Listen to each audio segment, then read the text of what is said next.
welcome to another episode of Let's Talk Pokemon, the podcast where we talk about everything and anything Pokemon. And Brilliant Diamond and Shining Pearl is just days away, or I guess maybe at the time of publishing this episode, probably a single day away, moments away. Maybe if you got your digital codes, will they be available at midnight, or is it like a 3 a.m. kind of thing? I don't remember because I know I had did I have Sword and Shield digitally? I think I bought no, I did not. I thought I bought a game digitally. I think it was Pokemon Snap, and I don't remember if it was available right away at midnight or not. But regardless, at least we'll have Thanksgiving break for us in school, at least in the not country, district, state that I'm in.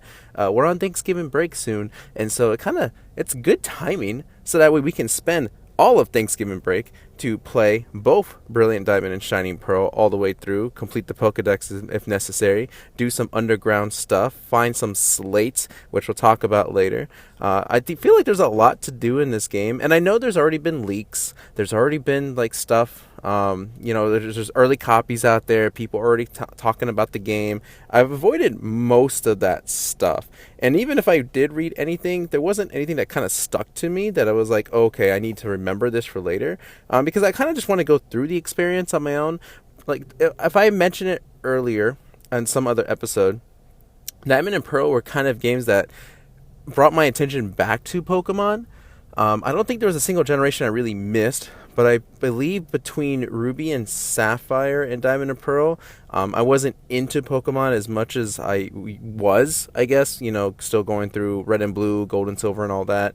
And then my roommate in college was playing Pokemon. I saw him play Pokemon, and I was like, oh, cool, like, what version is that? And I didn't hear it. I'd never heard about it. Like, I think Diamond and Pearl was, like, out for probably maybe a year at that point, 2 years, because I know the following year had Black and White, but I was curious and I didn't know what was going on, and he told me about it, and I was like, okay, cool, like, I want to get this game too, and that way I can kind of trade with him. And he was actually pursuing a live dex at that time. And for those that don't know what a live dex is, it'd be kind of surprising, but it's basically a copy of every single Pokemon. So we completed that entire Pokedex and had one of every Pokemon. So for instance, if there was a Butterfree, right, in the Pokedex, you would have one Caterpie, one Metapod, one Butterfree. You would have the entire line. So he helped me do that, and I completed Diamond, and I think I went to go get Platinum, but I don't think I ever really completed Platinum. But I just remember that kind of bringing my attention back, because then I remember when Black and White released, I was heading back home from college, and I picked up the game right away. I think it was the morning after I flew back in, and so I started playing that game that entire day. And ever since then, I've still been kind of hooked on Pokemon. Not that I ever left. I think everyone has that phase that they kind of, stop playing Pokemon. Not necessarily because it wasn't cool or anything. It's just like, other stuff growing up and whatnot, responsibilities kind of take precedence. And that's what happened with me. But I'm kind of glad that, that I had that experience with my roommate, and Diamond and Pearl has that kind of memory for me. The game itself, I don't remember too much of it. I remember Mount Coronet kind of being a nuisance.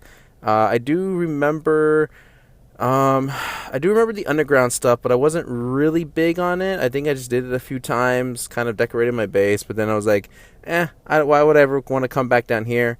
I don't think it was much on the social side of things as far as internet connectivity and whatnot. So I just kind of played it through that once, and then that was it. Am I excited to play Brilliant Diamond Shining Pearl? I very much am, and I don't think so much it's about the Diamond and Pearl game. It's more of I'm excited to play another new Pokemon game, just like I was excited to play Pokemon Snap or Pokemon Unite. It's another new, so to speak, even though it's not really new, but it's a remake, so there's going to be some fresh stuff in there.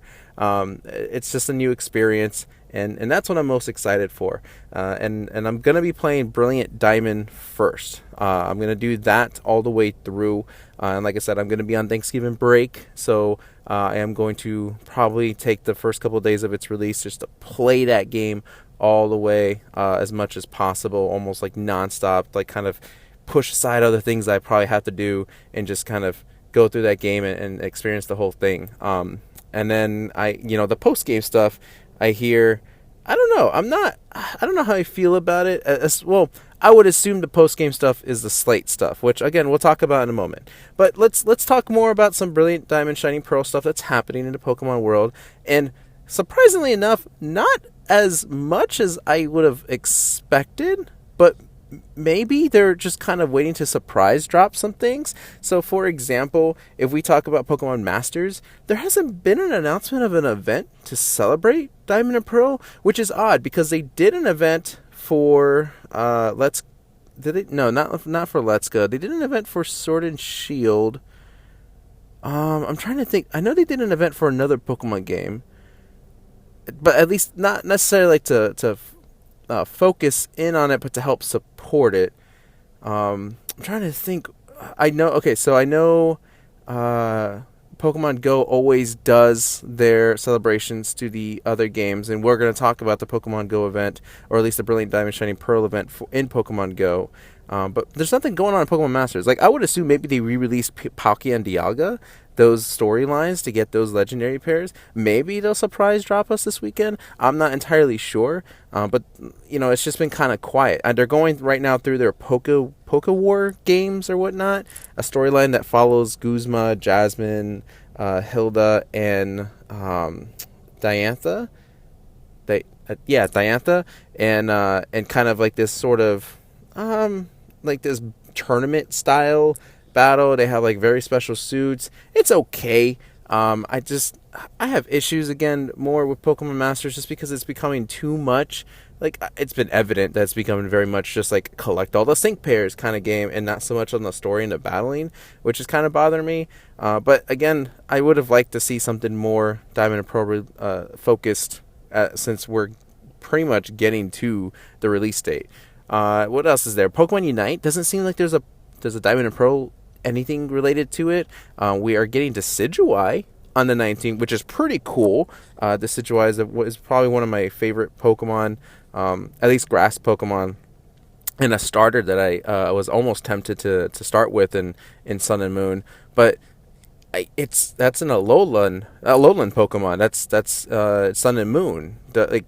I would have assumed maybe they would have at least dropped a Diamond and Pearl Pokemon to play with, but they didn't. So it's odd that there's no support there, and that's pretty much it. Everywhere else though, so it's Pokemon Go, and then the merchandise.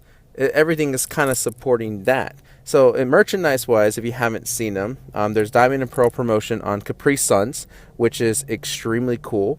The front part of the box has Palkia and Dialga, and I think it's like a contest or a giveaway for a Switch. Then on the back, you have like this sort of you have the starters kind of take. There's a larger image of each one, and they're kind of focused, and it's just like a little mini poster, so to speak, on the back of the box. And then I know from what I was seeing on Twitter, I guess people that ordered their Nintendo Switch Lite consoles that had the Dialga and Palkia edition one, they were getting sent in Diamond and Pearl boxes, like they're black boxes with Diamond and Pearl promotion on them. And then GameStop has Diamond and Pearl bags. So there's a lot of Diamond and Pearl stuff going around. I think more than what people had expected, which is cool. And that's marketing. That's essentially what people would want to do, a business would want to do. I'm trying to think. I think there's some other. I thought there was another Diamond and Pearl food merchandise thing going on, but it's escaping my head at the moment.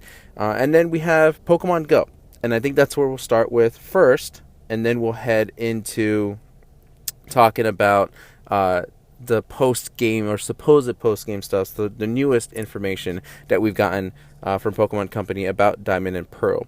So if we transition first to Pokemon Go, this was announced early on in the month, about a week ago or so, and we are starting the first part of this event, which is lasting until November 21st. The title reads, "Celebrate the release of Pokemon Brilliant Diamond and Pokemon Shining Pearl with a Pokemon Go event." Let's see here. If I skip down to the info, it says on Tuesday, November 16th to Sunday, November 21st, you will have event bonuses such as half distance incubator, 1/3 super incubator distance, So you kind of speed up the hatching there. But then you have costumed Pokemon. We'll have Turtwig, Chimchar, and Piplup all wearing Lucas's hat, which is that red hat. And then you will have, again, Turtwig, Chimchar, and Piplup wearing Dawn's hat, which is kind of like that white cap. But they're not all available right away. They're split into two parts, which we'll get to in just a few moments. In celebration of these costume Pokemon making their debut, a collection challenge will be available that requires you to catch them all. Complete the challenge to earn 1,000 XP, 3,000 Stardust, and an encounter with Frostlass. Let's see, we have new avatar items, stickers, and bundles. We will have the new avatar items available Monday, so a couple days ago, and will be available until the event ends. Again, that's on the 21st. It's a Turtwig, Chimchar, and Piplup costume. They kind of look like onesies, basically. They're okay. Nothing too exciting unless you like that kind of stuff. And then the following new avatar items will be available at no cost. That would be the Sinnoh hat, Sinnoh top set, Sinnoh pants, Sinnoh shoes, Sinnoh backpack, Sinnoh skirt, and Sinnoh boots. You'll be able to get event-themed stickers by spinning Pokestops, opening gifts, and purchasing from them in the in-game shop. And I think the stickers are obviously going to be the starters. You have also Lucario, Dialga, and Palkia, some of the most, popular Pokemon, I would say, from Sinnoh. And then we have special event bundles. There's an event box for 20 Pokeballs and 1 Sinnoh Stone. And then there's a great box for 3 super incubators, 2 incubators, and 1 lure module for 300 Pokecoins. So the other one with the 20 Pokeballs and a Sinnoh Stone, that is a free box. The great box is 300 Pokecoins if you want to purchase that. So that's kind of the overall promotion that Pokemon Go is doing for Brilliant Diamond, Shining Pearl. But it is like the Pokemon that you get to catch are split into 2 separate events. From Tuesday, November 16th to Thursday, November 18th will be Pokemon Brilliant Diamond. The first half of the event begins with an homage to Pokemon Brilliant Diamond. Turtwig, Chimchar, and Piplup wearing red Sinnoh hats will be appearing in the wild, and that same trio wearing white Sinnoh hats will be available as field research encounters. If you're lucky, you might find a shiny Turtwig, shiny Chimchar, or a shiny Piplup. Okay, so you can technically catch both, but one is going to be appearing in the wild, the other one's through field research. Field research is kind of annoying because you do have to spin the Pokestops, you do have to do the task, but I mean, that's only annoying if you don't go out often. I think if you're a very active person on Pokemon Go and you're walking around quite a bit, those field research tasks will be quite easy. Here are your wild encounters for these couple of days. And remember, this ends on Thursday, November 18th. Your wild encounters include Seal, Murkrow, Poochyena, Aeron, Turtwig, Chimchar, Piplup, all wearing Lucas's hat, Bidoof, Kricketot, Baniri, and Stunky. And if you're lucky, you might encounter the following. So these are rare spawns. Plant Cloak Burmy, Buizel, Larvitar, and Scyther. And these are all shiny available, or at least the last 4 that I just mentioned. As far as raids go, 1-star raids have Cranidos, Drifloon, Bronzor, and Gibble. Oh, Gibble will be cool. 3-star raids will have Tyranitar, Lopunny, Drapion, Toxicroak, and Gallade. Your 5-star raid will be Cresselia. And your Mega raid will be Mega Lopunny. As far as eggs go, 7K eggs will have Badoo, Bonsly, Happiny, Mime Jr., and Riolu. Your field research task encounters will be Bagon, Turtwig, Chimchar, Piplup wearing Dawn's hat, Burmy Sandcloak, and Burmy Trash Cloak. And then, if you're lucky, you might encounter Shieldon as a field research task. And most of these are going to be shiny available. I think actually all the Pokemon that we mentioned from the eggs and from the field research are shiny available. So at least you're kind of getting a chance to get like something a little bit more eventful than just catching that Pokemon, especially if you already have multiples of that Pokemon or you just don't need any extra copies of that Pokemon. So that's all part 1. Part 2, Pokemon Shining Pearl, begins on Thursday, November 18th until Sunday, November 21st. So this second half of the event will have Turtwig, Chimchar, and Piplup wearing white Sinnoh hats, and they'll be appearing in the wild as the other ones wearing the red Sinnoh hats will be field research encounters. So they switched, which is nice because then you kind of get a chance to catch them all at some point.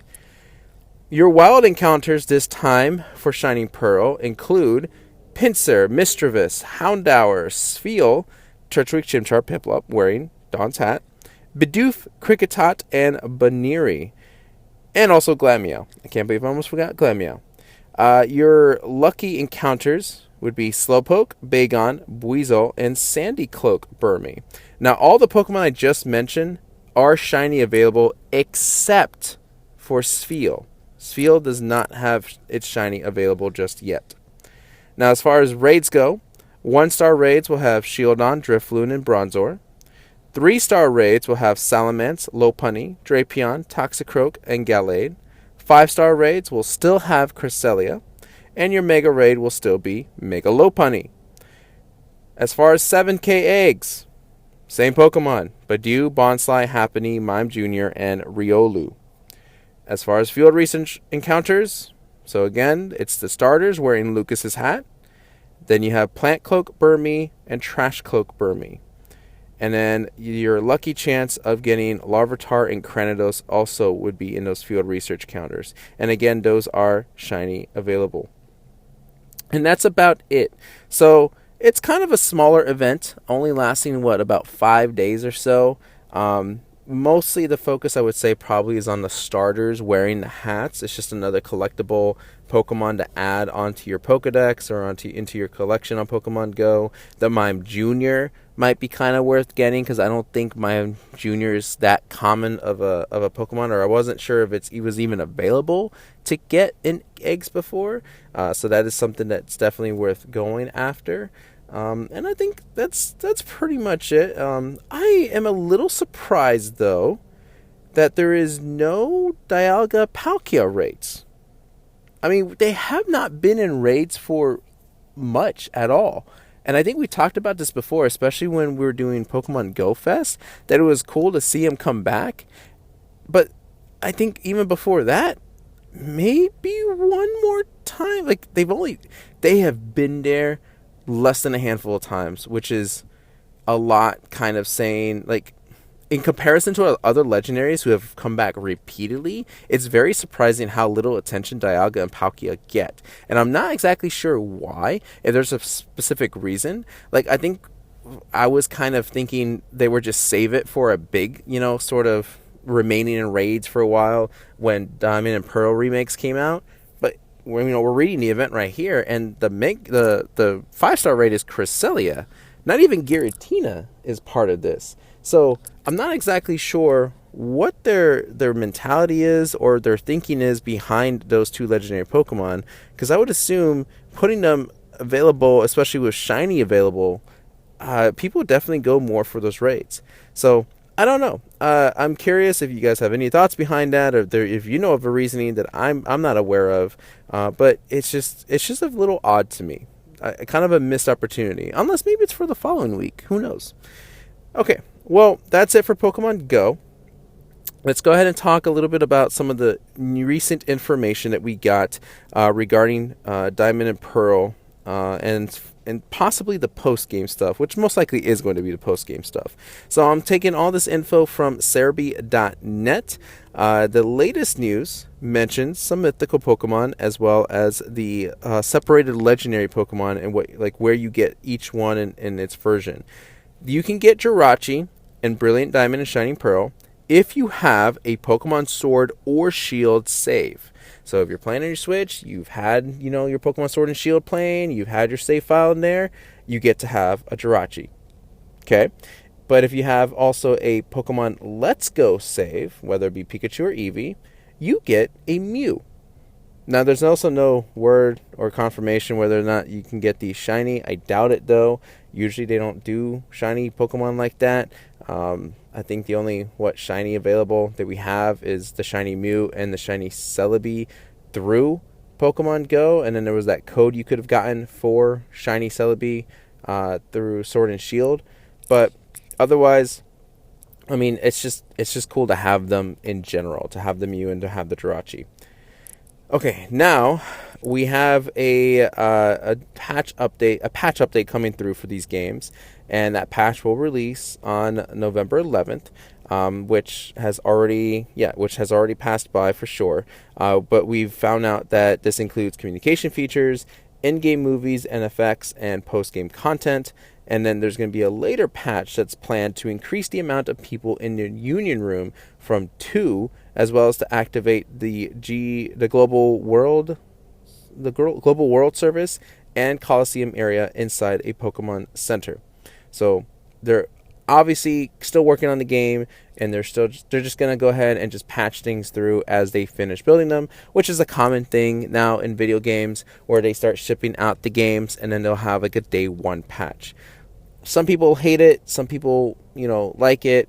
I don't know. I'm kind of in between. Like, I kind of get it and I kind of don't.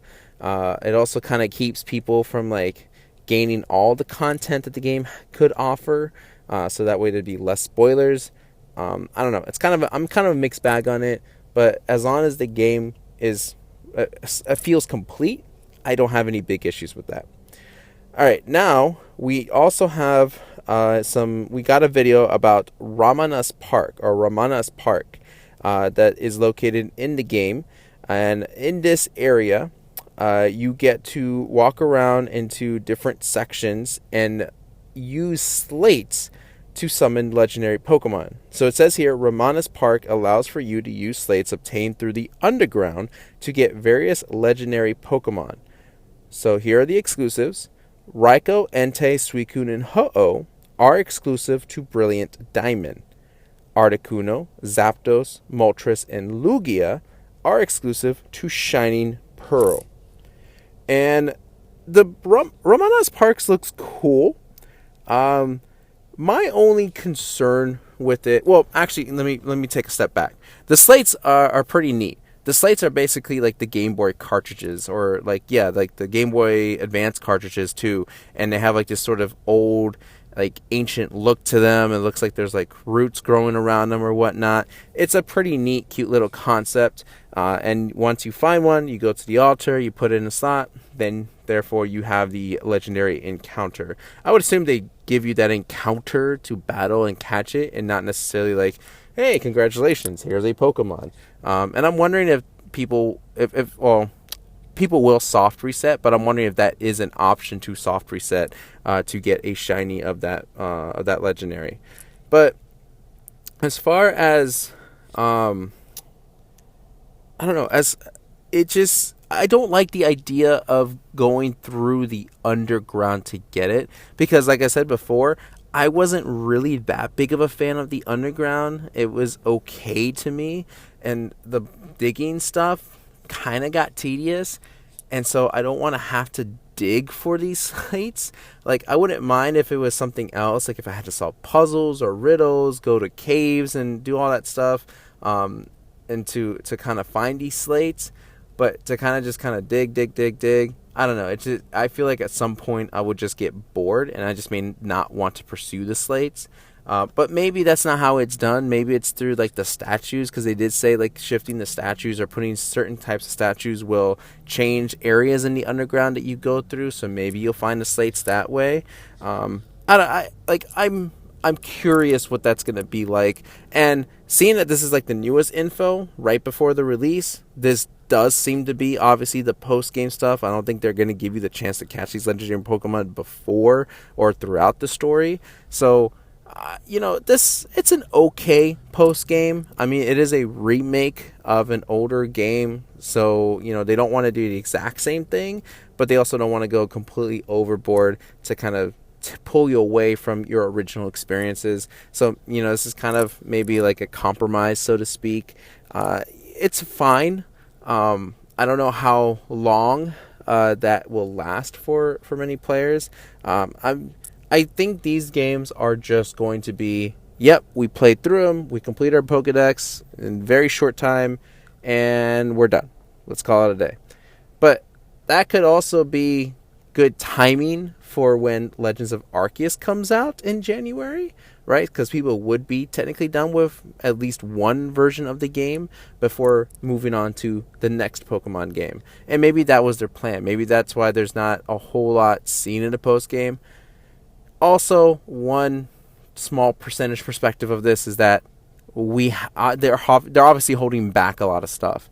So there's maybe a lot of mystery, a lot of unknown things to it, but we will see. I think for me personally, this is kind of just like, I'll accept this as this is just all we're going to get for now, and I'm okay. Like I said, I'm just excited to play a new Pokemon game, so to speak, a new experience, and just kind of have fun with it, and then just wait until we get Arceus coming out. And I think that's about it as far as any sort of new Diamond and Pearl stuff. When I get a chance to kind of give my, not necessarily like I don't want to say review because it's not going to be like a formal like, oh, this is a 4 out of 5-star game. No, I just kind of want to talk about my experience with the game. Probably in next week's episode, maybe. I did kind of delayed this episode that I wanted to publish sooner, just because I had a lot of stuff going on. I had work and school to catch up with, so I do apologize for a late episode. But seeing that I'm going to be on Thanksgiving break, I will most likely have time to record earlier episodes to get them published a little bit sooner, and hopefully I'll have either the next episode or the episode after will be my take or my experiences and what I think about the Brilliant Diamond and Shining Pearl remakes. All right, now let's go ahead and wrap up this episode with, of course, our final segment, the Pokedex Trivia, where I read to you a Pokedex entry for a mysterious Pokemon that you will need to guess based off the Pokedex entry I read and any clues I choose to give you. Now, I will not tell you what game the Pokedex entry comes from. You will just have to do your best to use the clues in the context given to you. Now, I want to say that this one's probably going to be fairly easy, especially since there are keywords in here that would kind of lean towards one specific Pokemon. So without further ado, here it is, your Pokedex entry. A Pokemon that is said to live in a world on the reverse side of ours. It appears in an ancient cemetery. If you haven't figured it out by now, I'm a little surprised because there's only one Pokemon that would come to mind due to one of the keywords here. But let's see what other hints I can give you. This Pokemon is a dual type Pokemon, so it's got 2 typings. And it does have it does have 2 forms. It also, what else can I give you here? It does weigh, in one of its forms, it weighs over 1,600 pounds. And in the other form, it weighs over 1,400 pounds. I've never done the weight thing before. I wonder if I'm curious if people know Pokemon by weight. This Pokemon is known as the Renegade Pokemon. I don't know if people are familiar with that.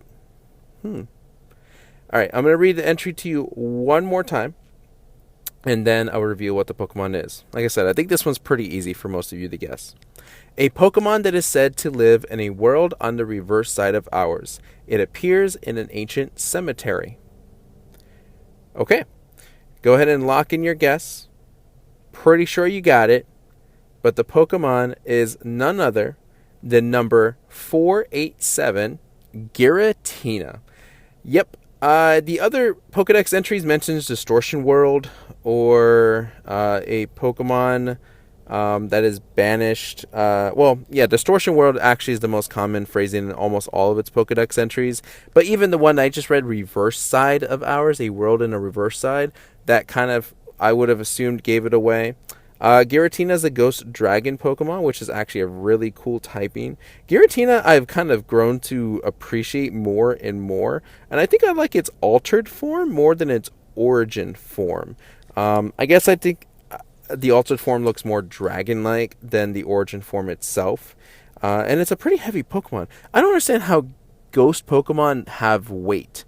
Like that, I'm not sure. That makes me think that Ghost Pokemon are just more like kind of like the illusion type as opposed to just being actual ghosts. But we do have actual ghost Pokemon. There's Ghastly, there's Haunter, there's Gengar. So I don't know. It always baffles me when these ghost Pokemon have such heavy weights to them. All right, let's see here. Let's go into some of its trivia, which is quite a bit actually, and that's good. That's good. So we know that Origin Form Giratina is in the Distortion World in Pokemon Platinum, and Altered Form Giratina is at Turnback Cave in Pokemon Platinum. Origin Form Giratina is the tallest Generation 4 Pokemon. Giratina has many differences from the other members of its trio. It is the only member with form differences. It is the only member without any double resistances. That's pretty neat. Its HP is the highest stat rather than special attack. It does not have a time-space orb in Pokemon Diamond and Pearl. The Griseous Orb is introduced in Pokemon Platinum. That is true. It is met at level 70 in Pokemon Diamond and Pearl, while the other members are met at level 47. This is reversed in Pokemon Platinum. It is separated from other members of its group in the Pokedex by Heatran and Regigigas, and it is the only member without a 100% recruit rate in the Mystery Dungeon series. I almost forgot about that game, but it's neat that it's in there. Okay, so those are the differences from Dialga and Palkia.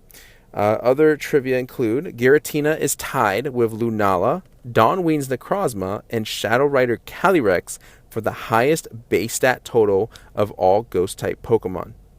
Giratina is tied with Drifblim for the highest base HP stat of all Ghost-type Pokemon.